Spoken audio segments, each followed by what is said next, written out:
దేవాదేవునికి వందనాలు తెలియజేసుకుంటున్నాను. అలాగనే కృపాకరనేకి సంఘ కాపరైనటువంటి అన్నయ్యకి అఖిలకు కూడా హృదయపూర్వక వందనాలు తెలియజేసుకుంటున్నాను. ఎవరు మాట్లాడుతున్నారా పిల్లలు?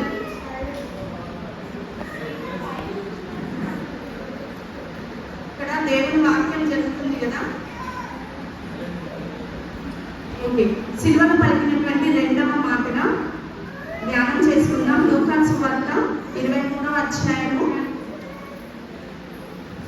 43వ వచనం. ఒక్కసారి.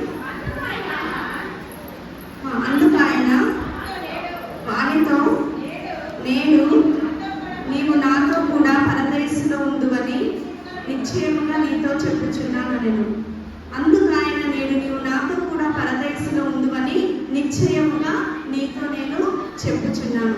దేవుడు పలికినటువంటి సిలువలో పలికినటువంటి 7 మాటలు కూడా 7 రకాలైనటువంటి విధానాలను మనకి చూపిస్తూ ఉన్నాడు. 7 రకాలైనటువంటి సూత్రాలను, అదే రకంగా 7 రకాలైనటువంటి దేవుని యొక్క గుణగణాలను మనకి 7 మాటల్లో కూడా, ప్రతి మాటలో కూడా ఒక్కొక్క విశేషము, ఒక్కొక్క గుణాన్ని దేవుడు మనకి బోధిస్తూ ఉన్నాడు. ఒక్కొక్క వేని దేవుడు మనకి బోధిస్తూ ఉన్నాడు. ఇప్పుడు చెల్లి ఫస్ట్ మాటలో ఏం చేస్తున్నాడు? అక్కడ క్షమాపణ అనేటువంటి వేని దేవుడు మనకి చూపిస్తూ ఉన్నాడు అనమాట. సో ఇప్పుడు మనకు రెండో మాటకు వచ్చినట్లయితే, దేవుడు పలికినటువంటి 7 మాటల్లో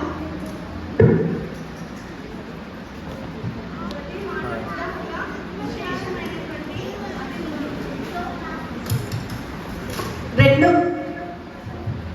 మాటలో దేవుడు మనకి చూపించినటువంటి వే ఏంటండి? క్షమాపణ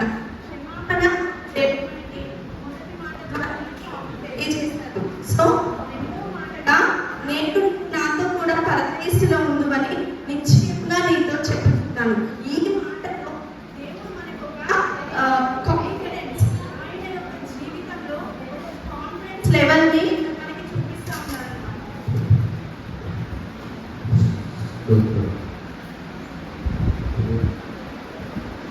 ఆయన ఈ లోకానికి వచ్చి మానవుడిగా మనకి ఒక మాదిరి చూపించడానికి, దైవ కుమారుడుగా ఈ లోకానికి వచ్చి దేవుడు మనకి మాదిరిని చూపిస్తా ఉన్నాడు. సో రెండో మాటలో దేవుడిలో ఇక్కడ మనకి ఏమని కనిపిస్తుంది అని అంటే, యేసుక్రీస్తులో ఒక కాన్ఫిడెన్స్ మనము చూస్తా ఉన్నాము. ఏంటి ఆ కాన్ఫిడెన్స్ లెవెల్ మనం చూస్తా ఉన్నామనంటే, ఈ మాట ఖచ్చితంగా దేవుడు చెప్తున్నాడు, నీవు నాతో కూడా పరదేశంలో ఉంటావు. బికాస్ నేను వెళ్తున్నాను, ఐఆమ్ గోయింగ్, నేను పరదేశికి వెళ్ళిపోతున్నాను.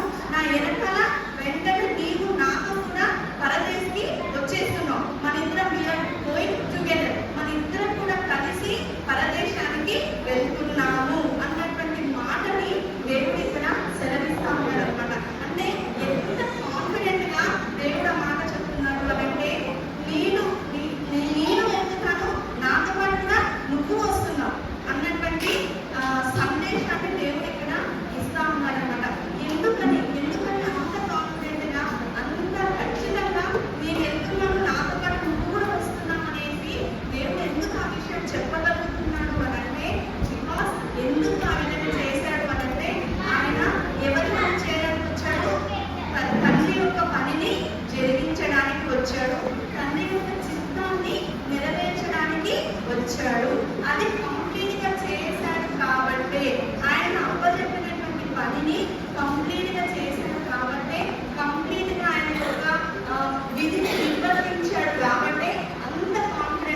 చిత్తం ఏంటో తెలుసు, అన్నిటికీ తెలుసు.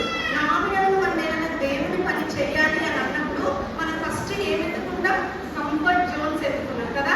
అంత కంఫర్ట్ ఉందా లేదా, నేను పలానా దగ్గరికి వెళ్తున్నానంటే అక్కడ ఎట్లుందో ఏంటో, లేకపోతే నేను ఏదైనా దేవుడి కోసం పని చేయాలి అని అంటే అంత సభ్యం ఉంటేనే చేస్తామా లేదా అన్నట్టు మనం ఎత్తుకుంటాం కదా. మనకి చాలా కంఫర్ట్నెస్ ఉంది, కష్టంలో ఉంది, బాగా బాధల్లో ఉన్నప్పుడు, లేకపోతే కొంతమంది సేవకులు అయితే అలా పని చేసిన వాళ్ళు కూడా ఉన్నారు, లేదని చెప్పి నేను అనట్లేదు. కానీ కంఫర్ట్నెస్ ని ఎక్కువ మనము చూస్తూ ఉంటాం అన్నమాట. కానీ దేవుడు ఇక్కడ ఆ సిచ్యువేషన్ ఎలా ఉన్నారండి? చాలా కంఫర్టబుల్ గా, చాలా పీస్ఫుల్ గా, సిలువలో హాయిగా వేలాడుకుంటూ మంచిగా ఊపుకుంటూ ప్రశాంతంగా ఉన్నాడా? లేదు కదా. ఆయన ఎట్లాంటి స్థితిలో ఉన్నాడు అక్కడ? తను మరణ వేదన పొందుతూ ఉన్నాడు అనమాట. తన యొక్క రక్తము కారిపోతా ఉంది. తను హింసలో ఉన్నాడు, తను నిందలో ఉన్నాడు, తను బాధలో ఉన్నాడు, తను అవమానంలో ఉన్నాడు. తనని తనను కోల్పోయేటువంటి స్థితిలో ఉండి కూడా దేవుడు అక్కడ ఏం చేస్తున్నాడంట? తండ్రి చిత్తాన్ని నెరవేర్చాడు. ఏంటి తండ్రి యొక్క చిత్తం? పాపులను రక్షించడమే తండ్రి యొక్క చిత్తం.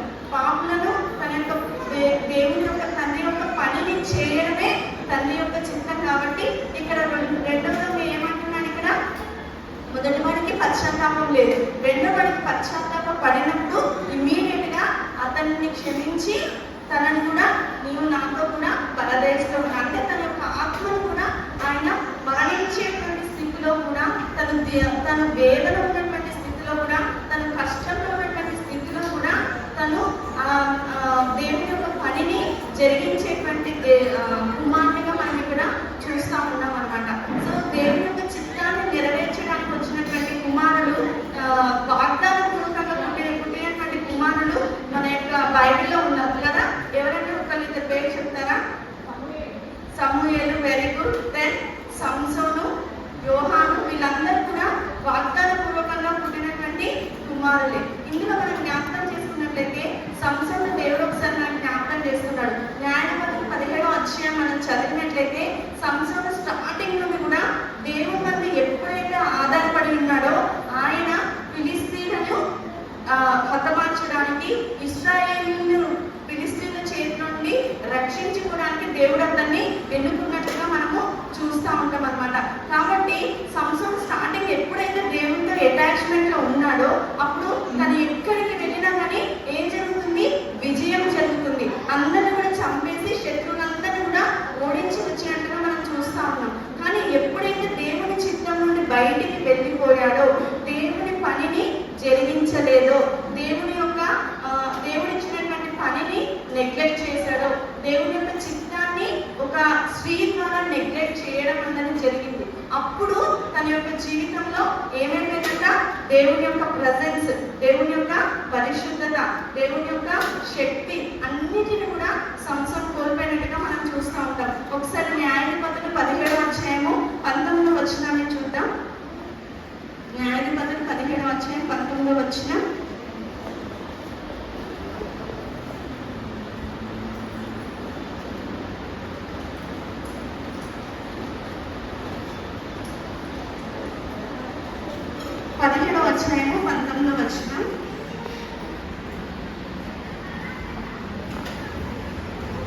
అతని బలము అతని నుండి వెళ్ళిపోయాను అన్నటువంటి మాట ఉంటుంది. దేని వల్ల? సో అతని బలము అతని నుండి వెళ్ళిపోయింది. ఎప్పుడైతే క్షౌరం చేయించుకుంటాడో అప్పుడు తన దేవుని దగ్గర ఉన్నటువంటి ప్రత్యక్షత, దేవుడిలో ఉన్నటువంటి ఆ యొక్క ఆనందము, దేవుడిలో ఉన్నటువంటి ఆ యొక్క బలము సమస్తం కూడా సంసోను దగ్గర నుండి వెళ్ళిపోయినట్టుగా ఇక్కడ చూస్తూ ఉన్నాం అనమాట. ఇక్కడ ఇద్దరు వ్యక్తులను దేవుడు మనకి జ్ఞాపకం చేస్తున్నాడు. మొదటి ఎవరు అనంటే యేసుక్రీస్తు ప్రభు, రెండోది ఎవరు అనంటే సంసోను అనమాట. సంసోను స్టార్టింగ్ లో దేవుని కొరకు నిల్చొని ఉన్నాడు. కానీ ఒకానొక సిచ్యువేషన్ లో తనకున్నటువంటి బలాన్ని, తనకున్నటువంటి ఆ యొక్క గోల్ని, తను ఎందుకోసం వచ్చాడు అన్నది కూడా తను మర్చిపోయి దేవుని చిత్తాన్ని, దేవుని యొక్క పనిని పక్కన పెట్టి సమస్తాన్ని కోల్పోయేటట్టుగా చూస్తూ ఉన్నాం అనమాట. ఇంకా కింద చదివినట్లయితే సంసోను తోటి ఫిలిస్తీన్లంట పిండి రుబ్బించుకొని వడలు వేసినట్టు కూడా చూస్తాం. ఒకప్పుడు సంసోను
డేవిడ్ కాలంలో చంపిన ఫిలిస్తీన్ల కంటే ఆ రోజు చంపినటువంటి ఫిలిస్తీన్ల లెక్క అధికంగా ఉంది అనేసి మనం బైబిల్లో చూస్తాం అన్నమాట. కాబట్టి దేవుని యొక్క సన్నిధికి వచ్చి మనము క్షమాపణ అడిగినప్పుడు దేవుడు మనల్ని క్షమించేటువంటి దేవుడు. కాబట్టి రెండవ మాటలో ఇక్కడ ఏమని సెలవిస్తుందంటే, నేడు నీవు నాతో కూడా పరదేశులో ఉందుకు. ఈ మాటలో దేవుడి యొక్క కాన్ఫిడెన్స్. యేసుక్రీస్తు ప్రభు నేను వెళ్తాను, షూర్, ఐఎమ్ షూర్, నేను ఖచ్చితంగా నేను వెళ్తున్నాను, నాతో పాటు కూడా నువ్వు పరదేశికి వస్తున్నావు అనేటువంటి మాటని అక్కడ దొంగకి సెలవిచ్చిన విధంగా చూస్తున్నాం. అక్కడ 3 క్యారెక్టర్స్ మనకు కనబడతాయి. ఒకటేమో పశ్చాత్తాపం పడినటువంటి దొంగ, ఇంకొకటి పశ్చాత్తాపం లేనిటువంటి అతను, నెక్స్ట్ యేసుక్రీస్తు ప్రభు సిలువలో వేలాడుతుండగా 3 రకాలైనటువంటి వ్యక్తిత్వాన్ని మనము సిలువలో ఈ రోజు మనం చూస్తూ ఉన్నాం అన్నమాట. సో రెండవ మాటగా ఆయన తన మరణ వేదన సమయంలో కూడా దేవుని కొరకు దేవుని యొక్క చిత్తాన్ని జరిగించడం కోసము యేసుక్రీస్తు ప్రభువు నిలబడ్డాడు అన్నమాట. సో మనము మన జీవితంలో దాన్ని అలవర్చుకోవాలి ఖచ్చితంగా. దేవుడు మనకు ఒక పనిని అప్పచెప్పారు, లేకపోతే ఆయన పని నువ్వు ఇట్లా చెయ్యి అనేసి మనకి దేవుడు చెప్పినప్పుడు దాన్ని మనము ఎలాంటి సిచ్యువేషన్ అయినా కానీ గివ్ అప్ అనేది మనము ఇవ్వకూడదు అన్నమాట. చిన్న చిన్న విషయాలను కూడా మనం ఆ యొక్క పనిని దేవుడిని నెగ్లెక్ట్ చేస్తూ ఉంటాం. సపోజ్ మనం ఫోన్ చూస్తూ ఉన్నాం అనుకోండి, అట్లాంటి టైంలో ఏదో చూస్తూ ఉంటాం, షార్ట్స్ లేకపోతే యూట్యూబ్లో చూసే టైంలో ఒక వాక్యం నోటిఫికేషన్ వచ్చింది అనుకో, వాక్యం నోటిఫికేషన్ వస్తే ఏం చేస్తారు, ఆటోమేటిక్గా నేను చూసేది వేరు కదా, ఇప్పుడు వాక్యం నొక్కడం అవసరమా అనుకుంటారా అనుకోరా కదా. కొంతమంది అయితే అంటే చెప్తున్నాను, అంటే మేము ఇది చూస్తున్నాం, మధ్యలో ఇది వచ్చింది, తర్వాత చూద్దాంలే అన్నటువంటి ఆలోచన అట్లా ఉంటుంది అనమాట. సో ఇప్పుడు చాలా అలసిపోయాం, నెక్స్ట్ టైం అవి చేయొచ్చులే, నెక్స్ట్ టైం ట్రై చేయొచ్చులే, లేకపోతే నెక్స్ట్ టైం ఇంకేదైనా చేయొచ్చులే అనేది ఒక్కసారి దేవుని పనులను కూడా మనము నెగ్లెక్ట్ చేసేటువంటి సిచ్యువేషన్ ఉంటుంది. కానీ యేసుక్రీస్తు ప్రభు అట్లా మనం చేయలేదు. ఈయన మనకు ఒక మాదిరిని చూపిస్తున్నారు. తన యొక్క వేదనలో కూడా, తన యొక్క అవమానమైనటువంటి స్థితిలో, నిందలో, హింసలో కూడా దేవుని యొక్క పనిని నెరవేర్చడానికి దేవుడు ఇక్కడ చూపిస్తూ ఉన్నాడు అనమాట. కాబట్టి ఈ యొక్క సెకండ్ వర్డ్ బట్టి దేవుడు మనకి ఇచ్చేటువంటి సందేశం ఏంటి అంటే కాన్ఫిడెన్స్. మనము నేను దేవుని పనిని చేస్తున్నా, నేను కూడా ఈ రోజు ఇప్పుడు ఇక్కడ చనిపోతే నేను ఎక్కడికి వెళ్తాను, పరదేశికి నేను వెళ్తున్నాను అట్లా చెప్పగలిగినటువంటి సిచ్యువేషన్ ప్రతి క్షణము, ప్రతి